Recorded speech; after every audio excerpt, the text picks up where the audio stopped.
美国五角大楼前官员克里斯·多尔蒂面对 BBC 等诸多海外媒体发表了一番针对印度与中国的评论。多尔蒂作为一个局外人，用一种颇具调侃意味的口吻说道：很显然，如今印度军队的对华策略是落后且愚昧的，他们再如此行事下去，无异于是在自杀。多尔蒂的这番话可谓是一时激起千层浪。印度斯坦时报随后在其网站的头版位置发文对多尔蒂的话做出了驳斥。可是现实真的如印度媒体人们所幻想的那么美好吗？克里斯多尔蒂的话又是否真的客观中肯呢？1961年12月，在印度开国领袖尼赫鲁的指挥下，一群印度士兵冲入了葡萄牙殖民者在印度境内设立的殖民据点果阿，用武力将这里强行收复。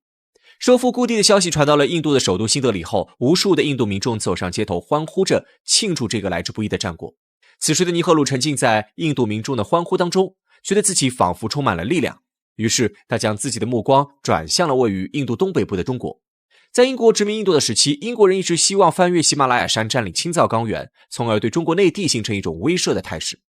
但占领整个青藏高原的难度对于英国人来说实在是太大了。为了全面控制西藏，他们必须要在青藏高原上驻扎大量的部队，而这些部队的给养本身又是一个巨大的问题。于是英国人选择扶持傀儡来维护自己在本地区的利益。为了实现对西藏地区的武力威慑，英国殖民者还画出了一条所谓的麦克马洪线。这条麦克马洪线是英国的殖民者通过精确计算所绘测出来的，它几乎将整个西藏南部地区划入了他们的势力范围。按道理来说，在英国旧时代的殖民体系彻底瓦解之后，像麦克马洪线这样的殖民时代遗毒就不应该继续存续下去了。但印度人偏偏又盯上了我国的西藏地区。早在1955年的万隆会议上，印度总理尼赫鲁就曾经向我国的总理周恩来表达过要占领藏南地区的想法，但周总理果断地拒绝了尼赫鲁的非分之想。按照周恩来总理的说法，中国和印度之间应该秉持着和平共处5项原则来处理问题，双方的合作应该建立在互不侵犯、互相尊重的前提之上。可是印度人的脑回路似乎永远与别人不同，虽然中国和印度都希望实现真正意义上的中印友好合作，但双方对这个词的理解却各不相同。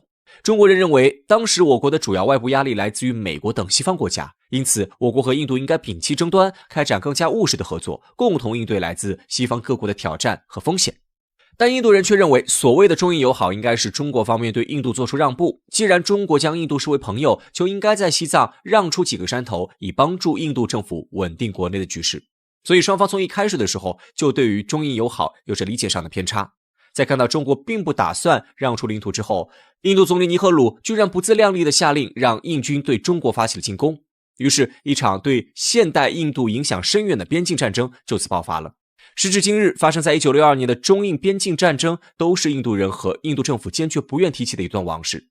那么1962年的中印边境战争到底对如今的印度社会造成了怎样的影响？为何这么多年以来，印度人从来没有放弃过对我国的边境挑衅呢？印度屡次对我国发起挑衅的背后又有着怎样的阴谋呢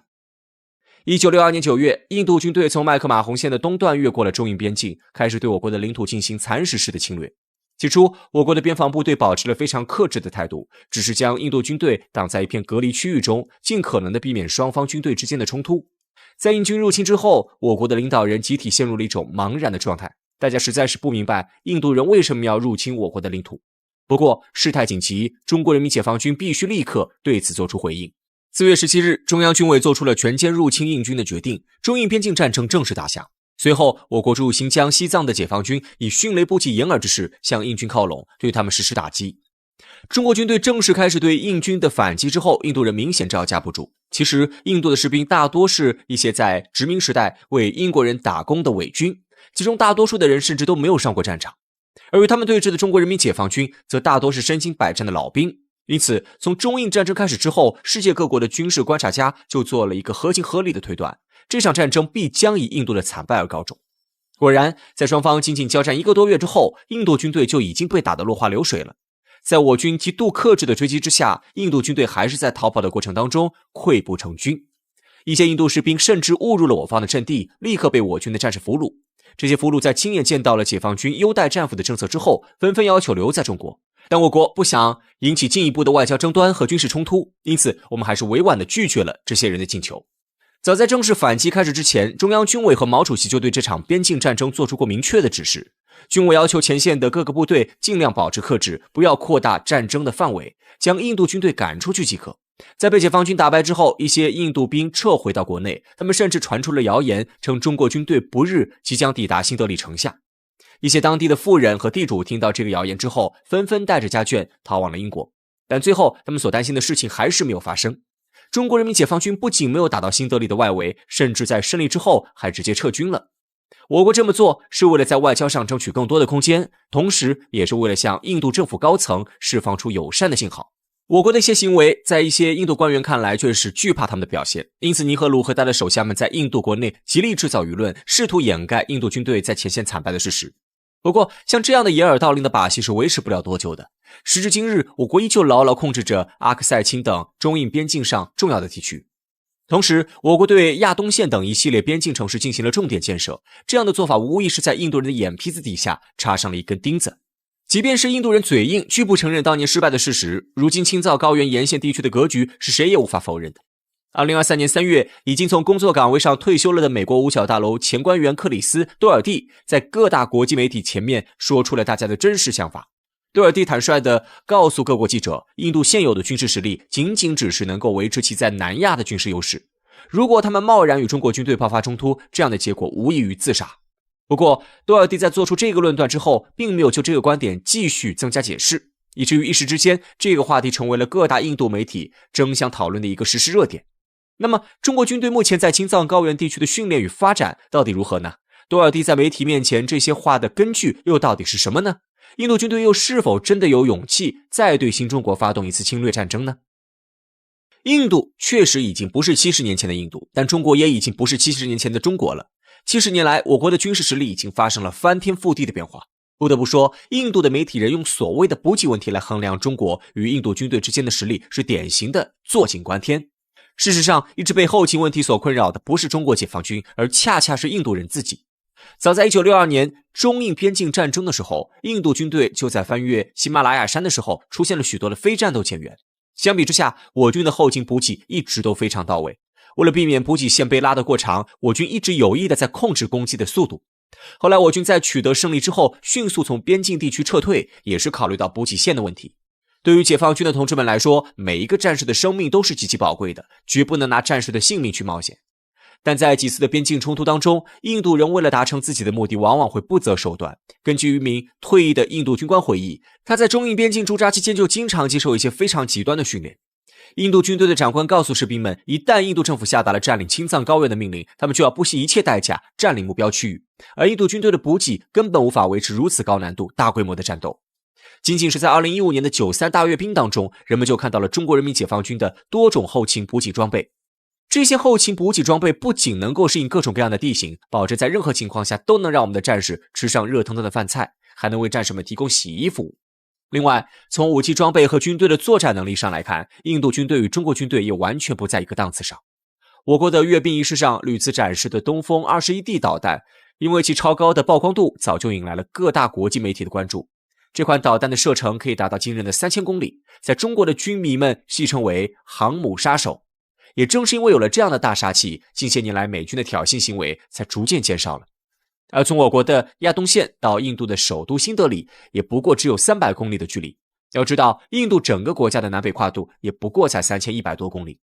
也就是说，中国人民解放军只需要在我国境内部署一些导弹，就可以打击到绝大多数的印度军事目标。现代战争是国家与国家之间科技实力的较量，像过去那样拿着冲锋枪攻占阵地的年代已经一去不复返了。毫不夸张地说，只要印度胆敢对中国发动侵略，我军的武器便可以在瞬间让印度军队陷入整体的瘫痪状态之中。其实，对于中国军队的硬实力，印度高层的精英们一直都有着清晰的认识，但他们依旧要煽动印度国民对中国的极端民族主义情绪来获取选票，因为这一招对于印度的政客们而言简直是百试百灵的。为了继续迎合印度政坛上这种奇葩的风气，印度人不惜花费重金从越南请了一些身宽体盘、长相猥琐的演员去协助他们拍摄所谓的抗中电影。在这些电影当中，印度军队的战士们个个都是以一当十的好汉，而中国的人民解放军在他们的面前瞬间就变得不堪一击。时至今日，随着国际交流的不断深入，印度的民间也多了许多头脑清醒的人，他们不再迷信印度精英阶层的那套荒谬的理论，而选择了更加包容开放的态度来面对中国和国际社会。战争从来就不是一场儿戏，一旦开战，无数的普通人都将为之付出生命的代价。那些以一当十的桥段，绝大多数时候也只存在于战争电影当中。而为了维护来之不易的和平，我们必须拥有一支强大的现代化军队。在我们看不见的地方，我们的边防战士正在以一种意想不到的方式保护着祖国和人民，而他们所创造的和平环境，正是我国繁荣强大的根本保证。身为世界最穷国之一，为什么说中国与孟加拉的合作是最顶级的地缘战略之一呢？作为得到联合国认证的穷国，被基辛格毫不留情地称为废物的孟加拉，相信有不少朋友对他的印象还停留在其与印度极其相似的社会环境之上。而鲜有人知道的是，今天的孟加拉早就悄悄地走向中国化了。那么问题来了，为什么孟加拉会选择中国呢？双方的关系又到了什么地步呢？想要弄清楚这些，我们还要从孟加拉的国运开始讲起。前段时间，在一位中国博主的视频当中，孟加拉一哥意外走红，这也使得不少人借此首次了解到了孟加拉这个国家。在镜头之下，孟加拉可以说和印度相差无几，苛刻的种姓制度、悬殊的贫富差距、严重的性别歧视，这些种种都在诉说着孟加拉的落后。不过，有一点孟加拉确实和印度并不一样，那就是绝大多数的孟加拉人都对未来怀揣着希望，对于富强自己的国家抱有强烈的愿望。而一个国家的人民往往是一个国家性格最真实的写照，这也是为什么孟加拉会选择向中国靠拢最重要的原因所在。孟加拉国，一个位于南亚次大陆东北部，由恒河和布拉马普特拉河冲击而成的三角洲上的国家，总面积约148万平方公里，人口约 1.72 亿。孟加拉国地理位置十分优越，其国家分为8大区、3大干流，自然资源丰富，但却是被联合国认证的最不发达的国家之一，经济发展水平低下。显然，对孟加拉国来说，原有的社会模式是很难让其翻身的，因此很多人会觉得孟加拉的未来在于中国。为什么会是中国呢？这主要有2方面原因。一方面，中国和孟加拉一样，曾经也是从穷国演变过来的。在过去的40多年当中，中国改革开放取得的成就举世瞩目，而积累的丰富发展经验，正是今天渴望摆脱贫困的孟加拉最迫切需求的东西。而另一方面，中国和孟加拉之间的合作还存在着很多隐性的互补点，例如孟加拉的矿业、农业就能够为中国提供原料，而中国先进的科技又可以反过来帮助孟加拉快速地完成现代化。因此，基于以上这2点因素，中国这位老师便成为了孟加拉脱贫致富的不二之选。事实证明，孟加拉国的选择是正确的。在过去的几年之中，孟加拉拥抱中国已显成效，中国已经成为了孟加拉的最大海外投资国，有超过670家中国企业在孟加拉承建了大量的基础设施。这不仅为孟加拉创造了许多发展机会和就业岗位，而且还深深地改变了当地人的生活。最典型的例子便是由中国在2022年修建完成的帕德玛大桥。在这座大桥落成之前，每年都有数以百万的孟加拉人需要通过摆渡的方式来渡河，期间行程最短需要2小时，遇到汛期8小时的长途都是常态。而在大桥落成之后，这个时间已经被压缩到了几分钟，并且还不受自然约束。除此之外，像2006年中孟2国达成建设的铁路，后来更是被孟加拉国人民亲切地称为梦想之路。同年建设的帕亚拉发电站被称为孟加拉国家电力供应的压舱石，现如今每年能够稳定满足孟加拉全国用电的 10% 的需求。如此种种案例都在证明着孟加拉与中国合作的成功，正在让孟加拉走向一个充满光明的未来。2023年3月20号，与孟加拉国前总理同名的谢赫哈希纳潜艇基地正式建成。在当天的入列仪式上，除了兴高采烈的孟加拉官员以外，许多一闪而过的中国身影格外引人注意。而之所以会出现这一幕，还要从头说起。1971年，在印度政府的支持之下，孟加拉成功打赢了独立战争，这也使得2国自然而然地形成了一种特殊的关系。不过，这种关系并不像我们想象中的那么亲密。由于在地理位置上，印度对孟加拉国实现了3面包围，这使得后者在贸易、水资源分配等领域一直高度依赖于前者。而问题的关键就出在这里。在过去的几十年当中，印度实际上并没有平等地看待自己与孟加拉国之间的关系。例如，曾经就有孟加拉国外交官在谈论孟印关系时十分不满地指出，自己在与印度政府高官打交道时，经常会因维护本国利益而被对方指责为反印。除此之外，作为一个怀揣着大国梦的国家，印度还十分爱参与他国政治。即长期对孟加拉国内的亲印派势力进行扶持，对孟加拉国内政治进行隐性干预。这使得孟加拉国政坛一直流传着一句话：印度就像是一个孟加拉政党，一举一动都会招致政坛巨动。俗话说得好，哪里有压迫，哪里就有反抗。孟加拉在印度手上长期遭受的不公平待遇，最终便使得孟加拉国内的反印情绪不断高涨，其最终便使得孟加拉国出现了摆脱印度控制的需求。不过，就目前的情况来看，孟加拉国想要凭借自身的力量实现这一切并不现实，因此孟加拉想要以小博大，势必需要别人的支持。那么，谁能成为孟加拉的助力呢？放眼全世界，孟加拉关注到了中美俄3个国家。俄罗斯这边受限于俄欧冲突，自顾不暇，暂且不谈。美国的支持可不是那么好获得的。在过去的这些年里，虽然美国对孟加拉提供了大量的援助，但是其同时也在人权、宗教等问题上屡屡对孟加拉国进行施压。显然，如果孟加拉国做出了这一选择，那么就算摆脱了印度，最终的结果也还是会受限于美国，无非是从一个坑跳到了另一个更大的坑中，依然无法实现独立外交的目标。那么，既然美俄都因各种原因无法选择，留给孟加拉的答案便只剩最后一个，即中国。对于孟加拉国来说，谢赫哈希纳潜艇基地的建成意义十分非凡，因为这不仅是其境内的第一个潜艇基地，同时也是其拥有的首个现代化海军基地。更重要的是，这个基地是由中国独资建造的。事情讲到这里，孟加拉国想要干什么已经是不言而喻了。而除了潜艇基地之外，在其他项目上，孟加拉与我国的合作也在不断加深。根据孟加拉国在今年3月11号发布的《中国在孟加拉国的国家形象研究报告》显示，如今的孟加拉已经成为了中国武器在全球市场上的第2大买家。光是在2019到2023这4年的时间里，孟加拉国有约 72% 的武器都来自于中国。而更为重要的是，这则报告还特别强调，中国在以较低价格向孟提供重要军事装备的同时，并没有对孟内政提出任何附加条件，这是孟从其他国家得不到的待遇。这里其他国家点的是谁，显然也不用多说。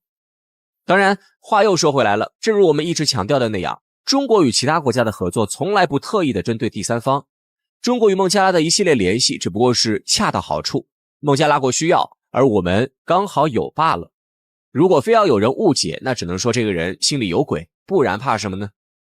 实际上，从地理位置上就不难看出，中国和孟加拉的合作还有很多值得期待的地方。例如，在海洋方面，中国和孟加拉一道能够共同开发港口和印度洋资源。与此同时，中国也能借由孟加拉国境内的河流，让西藏资源顺流而下，为西藏的发展带来更多的可能。在陆地方面，中国和孟加拉国相隔也并不远，双方完全可以搭建起有益的桥梁，使得两国之间更加亲密。而一旦中国能够和孟加拉国达成连接，那么藏南地区难以开发的问题也就迎刃而解。总而言之，孟加拉之所以选择中国化，是因为其对发展的渴望，对外交独立的诉求，而在尝试了各种方法之后，最终发现只有中国方案走得通。如今，孟加拉国的 GDP 总量已经突破了4000亿美元的大关，相较于2010年的自己增长了近4倍，这也使得其成为了南亚地区仅次于印度的第2大国。对此，我们不讲孟加拉国选择中国方案对错与否，因为事实早已胜于雄辩。